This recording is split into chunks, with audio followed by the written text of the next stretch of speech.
What's up, tweenerheads? Hope everyone's having a great day. It's been a while since I did one of these impromptu videos, but today we are going to be talking about Laver Cup. Wow, that cloud does not look good. Yeah, Laver Cup to me was something that, one, I felt like I couldn't watch because of Tennis Channel. I'm going to take this hat off. I felt like I couldn't watch it because of the Tennis Channel. And two, because I felt like it wasn't, I don't even know how to describe it, because the first thing that came to mind, the first topic I wanted to talk about was people getting blocked by the Laver Cup itself to kind of distract the quote-unquote noise of people bringing up the Zverev article. And to me, personally, that looks a little bit shady, seeing that a tournament wants to completely ignore an off-court situation that has been talked about at length by some people and has been quoted by other players on the court. And even Riley Opelka made a dig at Zverev about the situation during the tournament itself. So I thought that was honestly pretty shady from the tournament, and that's the first thing I wanted to talk about, because I've seen tournaments block people for certain reasons, and that's if they're like bashing the tournament over and over again. But just sharing the article, and some people wore it proudly, and this is a thing on tennis Twitter that I've noticed, is some people like wearing that badge proudly, that they've been blocked by certain people and blocked by certain organizations, saying that they're hiding from them. And it was, I just thought it was a little ironic and a little bit funny how I remember someone tweeted out the story, they got blocked, and immediately someone commented, "Hey, Laver Cup, can I be blocked too?" And then they were blocked immediately by the tournament. I was just like, okay, sure, let's go with that. That was the first thing that came to mind when I was thinking about Laver Cup. Two, and this is a small one, but it's a very big one to me. Tennis Channel in their app did not work for me at all when I was trying to stream it, and there wasn't even like a Tennis Channel Plus where I could watch it without commentary option. I felt like I couldn't really watch it. I was watching mostly highlights that were happening. The only coverage that I followed was through Instagram, Facebook, Twitter, all social media platforms, and the most wholesome content of watching Roger Federer be there with Andy Roddick, which was probably the best piece of content I've gotten out of it, as well as the match point between Schwartzman and Rublev. That was number two. Three, the fact that Team Europe dominated Team World should not be a surprise to anyone that's watching this video or to anyone that watched Laver Cup. Why? Because everyone that got tickets for day three got, I'm not even going to say stripped of their tickets, but, and I've said this on a live stream, and I'm not going to say who it is again, but I know people that spent 14 grand on all 3 days of the Laver Cup, and you're not even getting a full third day of action, is quite incredible. It's actually not incredible. It's ridiculous. If you're spending that amount of money, you're not even getting a third day of matches.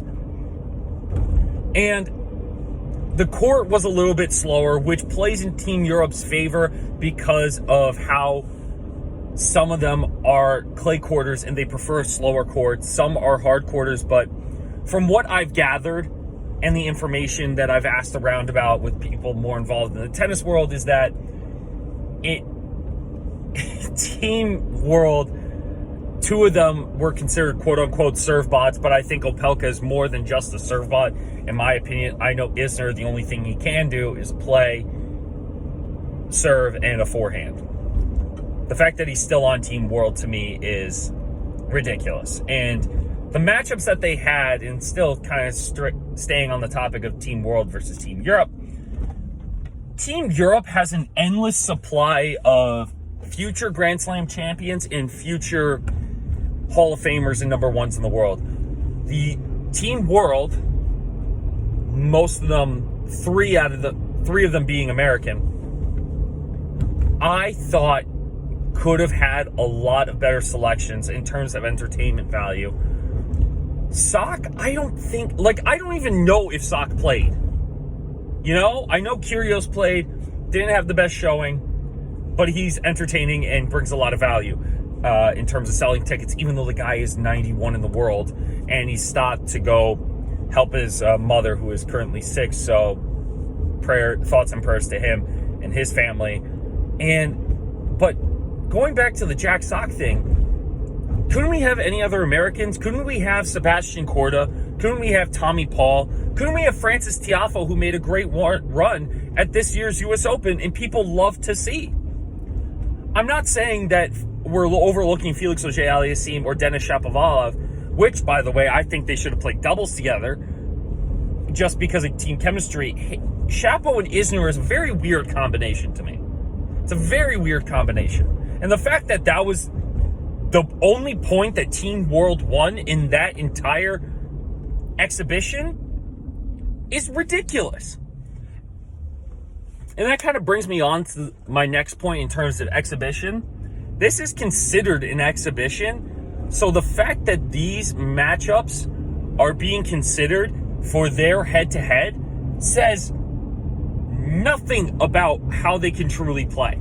If we played this tournament mid-season, when everyone was in their top form, this would be a totally different conversation. But the fact that these are now being considered head-to-head matchups, it's not even going for the ranking, so why would it count towards their head-to-head matchups? I think this tournament has a lot of upside and potential for marketing and making tennis a more, I wouldn't even say, like, make it cooler, but I can't even say that because it's still considered an elitist event if we're paying $70 for a single session ticket to watch one court. I can't even say that properly. It's just, for me, counting it towards a head-to-head, in my opinion, it's not that good of an idea. Now, while I've been saying a lot of not sort of negative things, but things that are on the downside, if we look at some of the positive side, having players like Federer, Roddick, Laver, McEnroe, Borg all coming to this event and participating in it in some way, shape, or form, it's awesome. And I think if we were to implement that into team captains, can you imagine Andy Roddick as a team world captain? Can you imagine if we had Delpo as a team world captain? Like, I feel like that would get a lot more out of the players. Even for Team Europe as well, you would have some of the veterans be team captains. Also, the fact that Feliciano Lopez is still an alternate for Team Europe. What? I really don't get that. Like, who says Team Europe, out of all the players, Feliciano Lopez was on their number one list to look out for adding to the Team Europe roster? The fuck? Oh, hi, how's it going? No, don't mind me. Don't wait. I hate people driving. But to get back to my point, like, I think Borg doesn't really say anything during the matches because all the other players kind of go through it. But the photo of Tsitsipas and Medvedev sitting literally 10 feet apart on the bench shows you the team chemistry on Team Europe. But I thought that's just a fun tangent to talk about. But going back to the coaching side of it, Borg, in my opinion, he's a legend. But the fact that he doesn't really say anything doesn't really add value. So I feel like having someone else as captain for Team Europe would create more excitement to talk about. Even if Rafa and Roger didn't play, can you imagine if Roger just was captain of Team Europe to get himself involved? I think that would be awesome if he didn't play. He just was captain. That would be sick. And I think they're planning to do that later on once Federer retires. And I hate saying that because I don't want him to retire, but it's looking more and more like that. I think it would be more entertaining to see that and to see that knowledge and to see, and one of the best parts of Laver Cup, and I think we need to do this with more tournaments, the fact that we hear these conversations between the players and listening to their insight is fantastic. And I think a lot of people can get a lot more value out of this, tournament if they're listening to these conversations, and they really need to start miking them up during changeovers or have a microphone there, because I think it would just be a lot more fun having them doing this with those conversations being highlighted throughout the tournament and throughout the matches. I think that would be awesome. And I think that really needs to be amplified a little bit more. But those are just my overall thoughts on the 2021 Laver Cup. Honestly, it's changed my mind a little bit after this year with everything going on. Would I attend? Yes. Would I follow it if I wasn't going? I don't know. I think it's lacking a lot of possibility, and I've talked about that throughout this video, and there's definitely a lot more upside that they can capitalize on, and I still think there needs to be a lot of tweaks figured out. But let me know what you guys thought of the Laver Cup down in the comments below. Leave a comment, leave a like, and make sure you are subscribed to Tweenerhead Tennis. Thank you guys again for getting me to 2,000 subscribers this year. We're trying to get to 2,500 by the end of the year. If you could do that, that would be super helpful for the channel. So make sure you are subscribed and with notifications turned on. And I hope to see you guys for the next video. Thank you guys so much for watching. Appreciate it. Take care, guys.